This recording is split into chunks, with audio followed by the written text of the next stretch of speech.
God bless you all. What's up?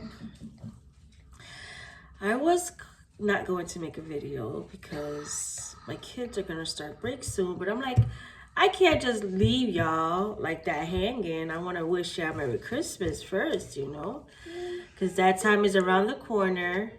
And if you hear any children in the background, that's my daughter. I kept her home today as a little mommy daughter day, I guess. I took my son because I got his teachers a little something and he was excited to give it to them, and he actually loves going to school, so particularly with these sets of teacher.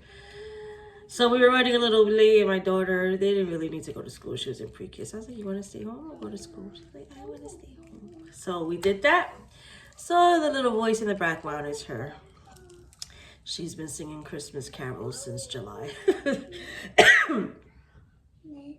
So I figured I can't just not make a video, especially during this special time, because it's Christmas. Time we celebrate Jesus, which we should all be celebrating Jesus. Um, they chose this day to, well, not this day, but December 25th. They chose to celebrate Jesus' birth because in reality, we don't know when he was born. There's no specific date that he was born. But yeah, a lot of people have their views about celebrating Christmas that we shouldn't because it's pagan, and ultimately, so yeah, that choice is really for you to make about Christmas and any other of these holidays. But ultimately, I don't find nothing wrong with it. I haven't been convicted of it if it is something we're not supposed to be doing, but I can't even imagine uh a holiday that brings so many people together in joy in actual happiness. Yes, there's a handful that this time of year is not the happiest because of certain life moments or any, just not sad, right? I mean, just not a good one for them. But ultimately, it brings a lot of people together. Everybody comes together, everybody travels from home to visit families, and I love it. So I'm sorry if you guys do not celebrate Christmas because you feel like it's wrong. But if you still are like a little undecisive on if you should or not, I mean, do your research and ultimately pray to God, because He's the one that's going to tell you the answer to that.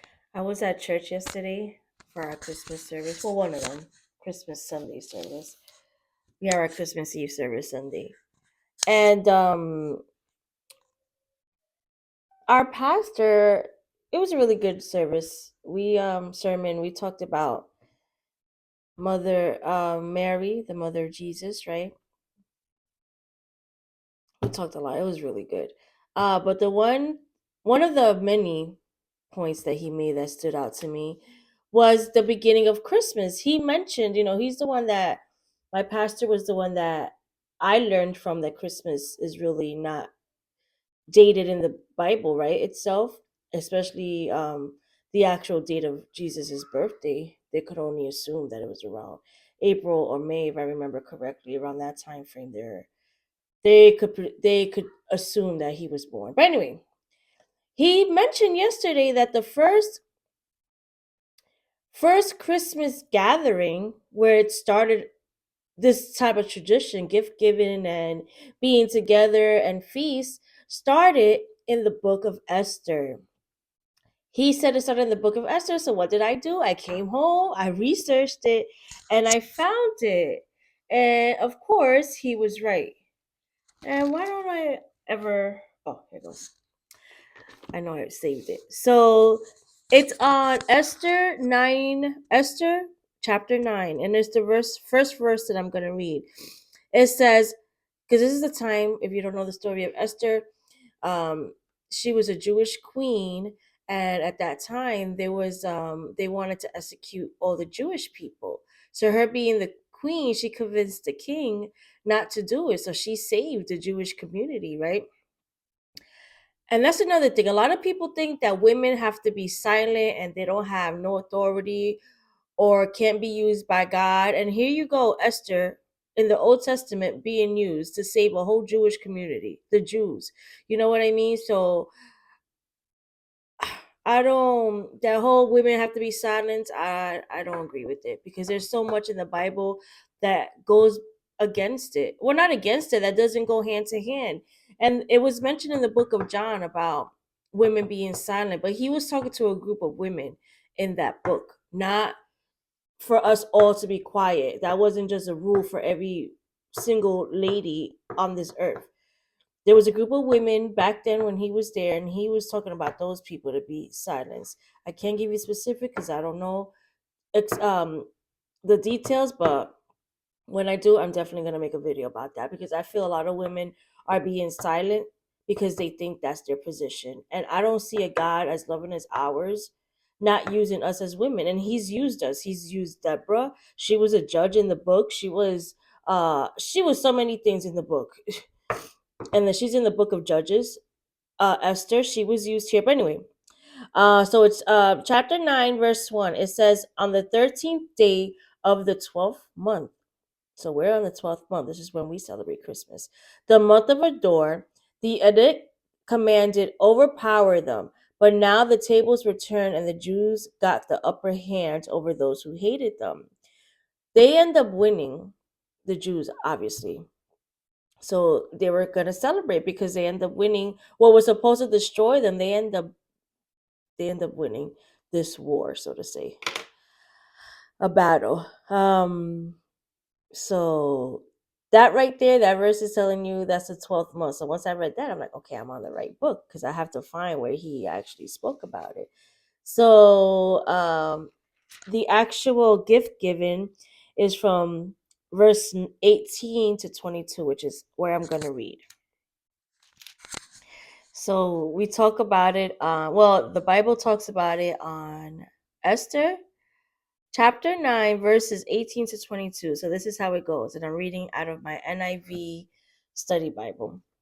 And it says, the Jews in Susa, however, have assembled on the 13th and 14th. And then on the 15th day, they rested and made it a day of feasting and joy.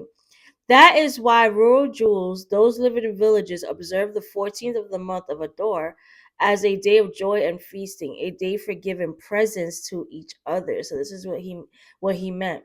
This was the first time they celebrated Christmas in a sense. This is when they gave gifts to each other. A day of joy. It's telling you right here. Um what did I say I was gonna read to 22? So then Mordecai recorded these events and he sent letters to all the Jews throughout the provinces of King Xerxes, near and far, to have them celebrate annually the 14th and 15th days of the month of Adar. At that time, when the Jews got relief from their enemies, and as month when their sorrow was turned into joy, and their mourning into a day of celebration. He wrote them to observe the days as days of feasting and joy, and give him presents of food know one another and gives to the poor. Listen, that's Christmas right there for them. This is the first time they celebrated Christmas like holiday. So when he said that, I was like, wow, that was really cool. And then right here, it says here, because it's a study Bible, so that gives you a description. It says, people tend to have short memories when it comes to God's faithfulness. To help counter this, Mordecai wrote down these events and encouraged an annual holiday to commemorate the historic days of the Purim. Jewish still celebrate Purim today. Celebrations of feasting, gladness, and gift giving are important ways to remember God's specific acts. Today, the festivities of Christmas and Easter helps us remember the birth and the resurrection of Jesus Christ. Don't let the celebration or the exchanging of gifts hide the meaning of these great events. Thought I heard my daughter. Gotta make sure she's not behind me because she's quick with her little feet. So that's kind of cool. So when I heard that, I'm like, wow, because it is such a holiday that's like not just Christmas, Easter, all the time. They're always like, oh, you shouldn't celebrate that. And they're always looking at us, even Christians. Other Christians are like, I don't celebrate Christmas. And then they're looking at other Christians, why y'all celebrating this day? Like, when I want to do, if you're gonna stop celebrating something, I want to know why you're doing it. Like there better be hardcore evidence in this Bible that tells you we should not celebrate none of these days. I haven't come across that. So until then, I'm going to celebrate these days that bring me closer to my family, that brings joy to our family, that gives my family a reason to get together and share a meal because we don't do that often. We're all celebrating. We're all living in our homes. So obviously, anytime I could go to my mom's house, I'm going to be there. So we're not doing nothing bad. I'm for sure remembering Jesus. I'm reminding people that this day is about Jesus. So again, not knocking the ones that don't celebrate Christmas. I just want to know and have a clear understanding why that decision is made. Like, you know what I think about? Like, it must be so hard for kids, right? Because being on this journey is not easy. Imagine being a family. Not imagine, but I try to think about how it is for those kids, like being around because Christmas is celebrated everywhere and it's not celebrated by everyone, but you see the celebration everywhere. So I can't even imagine how it is for the kids being around others and them talking about Christmas. It's on TV, it's on this, it's on that. Like how they must feel, because children, yeah, we could sit here and tell them not to do things because it goes against God's will. But I don't see Christmas being one of those things being against his will. I can't at all. Like any day that brings people closer and towards Jesus, it's a good day in my book. But again, I don't maybe I'll look at that differently in the future, but mm-mm. As of right now, me and my family will celebrate Christmas because I'm not going to stop a day that brings me closer and brings the conversation of Jesus up even more. I'm not going to exclude it from my calendar. No way, Jose, like I used to say. So, with that, I wrote down Luke 2, chapter 2, verses 8 through 20. Since we're talking about Christmas, I might not do, yeah, I guess my next video is going to be after New Year. So, I wanted to talk about Christmas, Jesus' birth, which is written in Luke. And I'm going to go ahead and read that now. So let's see. It says here, the shepherds visit Jesus. And there were shepherds living out in the fields nearby, keep watching over their flocks at night. An angel of the Lord appeared to them, and the glory of the Lord shone around them, and they were terrified. But the angel said to them, "Do not be afraid. I bring you good news that will cause great joy for all the people. Today in the town of David, a Savior has been born to you. He is the Messiah, the Lord. This would be a sign to you. You will find a baby wrapped in cloths, and lying in a manger." Suddenly, a great company of the heavenly hosts appeared with the angel, praising God and saying, "Glory to God in the highest heaven, and on earth peace to those on whom his favor rests." When the angels had left them and gone into heaven, the shepherds said to one another, "Let's go to Bethlehem and see this thing that has happened, which the Lord has told us about." So they hurried off and found Mary and Joseph and the baby who was lying in the manger.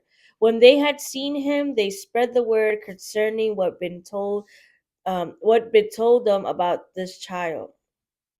And all who heard his word I'm sorry. And all who were heard, my bad. And all who heard it were amazed at what the shepherds said to them.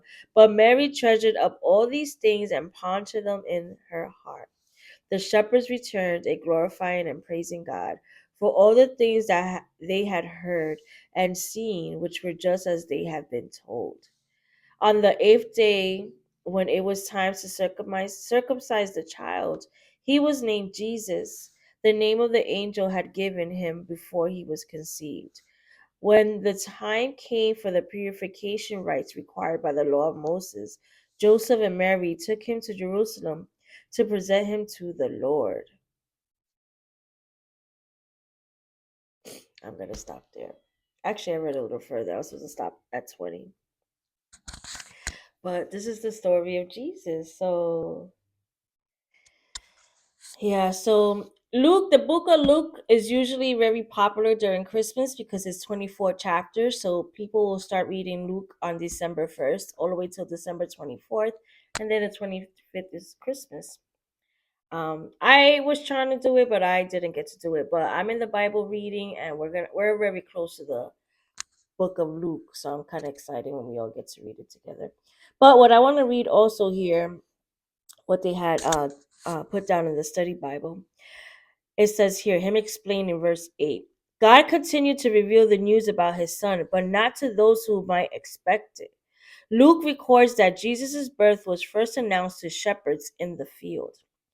These may have been the same shepherds who supplied the lambs for the temple sacrifices that were performed for the forgiveness of sin. Here, the angels invited these shepherds to greet the Lamb of God, who would take away the sins of the world forever. Then, verses 9 through 10, it says, the greatest event in history had just happened. The Messiah had been born. For ages, the Jews have waited for this, and when it finally occurred, the announcement came to humble shepherds. The good news is that Jesus comes to all, including the plain and the ordinary. He comes to anyone with a heart humbled enough to accept him. Whoever you are, whatever you do, you can have Jesus in your life. Don't think you need extraordinary qualification. He accepts you as you are. Listen, God is amazing. God is going to use every single one of us. And let me tell you something. I was a person that I felt overseen by people. I felt alone. I felt that I wasn't good enough. To be part of things that were worldly things at that. Now, when I see what God was doing, because I ended up reading a book that was called The Uninvited. She's a Christian writer, and I'm actually going to write that name of that book down below because that book, I might have shared it in the past, but it really helped me so much. Like when you're by yourself and you feel left out, it's because God is, most of the time God is just using you, getting you ready to, he's keeping you to himself. He's preparing you for what he's going to use you for, which leads me to the other topic we spoke about. Well, it was the whole sermon. It was the message. What does it mean to be blessed? And our pastor reminded us being blessed is not the material things, not, yes, blessings come in those forms. um the fruits, but the real blessing is when God uses you for his will. God has used me a few times that I know of, specifically one during my retreat. I end up having my first vision there. I end up helping the person he gave me the vision for at the retreat instantly when he gave me that vision. And I was so happy that I was used in that way to help her, because even after the retreat she saw me at church and she came up to me, she was like, listen, you don't understand, like she really, that moment for her really helped her in so many ways. And I was like, wow, God, you used me for something so powerful and beautiful. Her story really touched me, and to be used that way was amazing. And I was so happy when God used me to help her. And you'll feel the same too when you actually do what Jesus tells you to do and you see what good it does for people. You're going to feel so honored and blessed that God has used you to complete his will, to put somebody's heart back together, to bring happiness to somebody. So I want to wish all of you a Merry Christmas and a Happy New Year. Please enjoy this time together, and don't let, if you can't afford to get gifts, because I know it's hard. I feel that way at times, and I've been so blessed in that sense that people from my church have given my kids gifts. I'm telling you, I'm so grateful, because if not, they would have had nothing under the tree. If you see, they have a little bit. Well, they were gonna get gifts from my family, but to actually be home, because we're going to be here Christmas Eve till Christmas morning, they're going to have gifts here. And it's going to be cool. We're going to make cookies for Santa. It's going to be a nice event, because I think that's the first time I'm going to do that. Well, it's not. It is the first time that I'm going to do like the whole cookie thing with them. Because this is the first year that they are actually having sense. Like they know what's happening, what's Christmas about. So I'm looking forward to that, and I hope that each and every one of you just try to make it your best, just like as Thanksgiving, as I told you guys. If you're alone, you're not with Jesus. He will come with you and chill with you. He will bring you that peace. He will bring you that joy. He will bring you blessings and things that you probably weren't even expected towards your way. Just spend time with Jesus. Read your Bible. Listen to your worship Christian music. Be all about God, because that's it. If God is not in the middle of your life, then what are we doing? Our life is just going to fall apart. Then we're going to be like, oh, God, this is your fault. This is your fault. We're mad at you. We're mad at you. No. Be mad at yourself for not doing what you need to do, okay? Because God is there.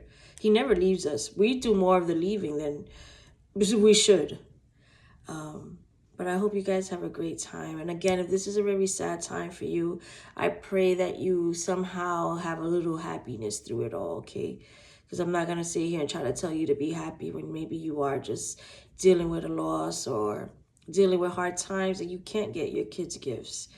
But try to make it as special as possible for your kids at home, because those are truly the memories we keep as kids. The times we spend with our parents, the times we spend with our family. And if you're upset with a family member or a person that you would go hang out with at this time and you're getting an invitation to go, I suggest to go. Ultimately, if everybody could be cordial and hang out, that is what God would want from us to do. God doesn't want us to push anybody away unless they're bringing us harm.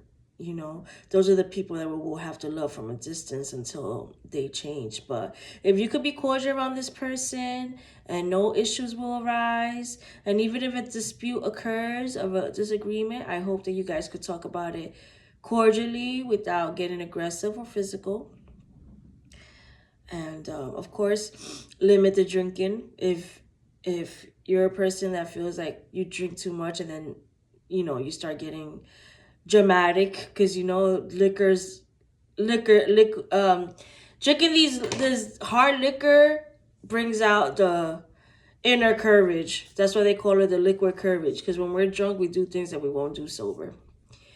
I used to come out of my face all the time when I was under the influence, and hard liquor had a lot to do with it, because I would start off with wine and then I would lead into liquor, taking those shots back to back, and that's it. It was a done deal after that. I did a lot of things that I wish I didn't do. I got aggressive at times that I didn't want to get aggressive. And only God was the one that kept me out of real true trouble, because he was with me all that time. Because I look back at the things I've done and I'm like, wow, God, Lord, you were there with me. And I always feel bad because of the stress I probably had my mom under. So yes, just be mindful of your drinking. Do not get drunk. Do not drink and drive, most importantly. Have a drink that you're having a good time, but not one that's going to cloud your judgment, because we also open the door to the enemy when we get drunk. Jesus does speak of drinking wine, but he also speaks about being sober-minded at the same time. You could drink a glass of wine and know that's it, and still be sober enough, So I pray that all of you have a beautiful holiday. I pray that you guys wake up and the first thing you do is be with God, honor Jesus, because without him this day wouldn't even exist. Okay. Yeah, so God bless you all. Do I have a song this time around? I don't have one on top of my mind, because I've been listening to my song. My songs are Holy Forever, No One Like the Lord, and Who Else by Gateway Music. And those are I have my playlist, so I have the same songs going after, and every time I hear them, they're wonderful. Oh, but my niece did play a song in her car called Rest on Us by Maverick City, which I didn't know the name of the song, but that's a good song too. So I'll definitely recommend that one. I love you guys all. And again, Merry Christmas, Happy New Year. Be safe and make those memories that you will treasure forever. Because these gifts that we receive could be replaced, thrown away, unused. But the memories that we create tonight and tomorrow towards Christmas, New Year's are the ones we're going to treasure forever. Okay? And remember to keep God in the center of all your celebrations. God bless you. Bye.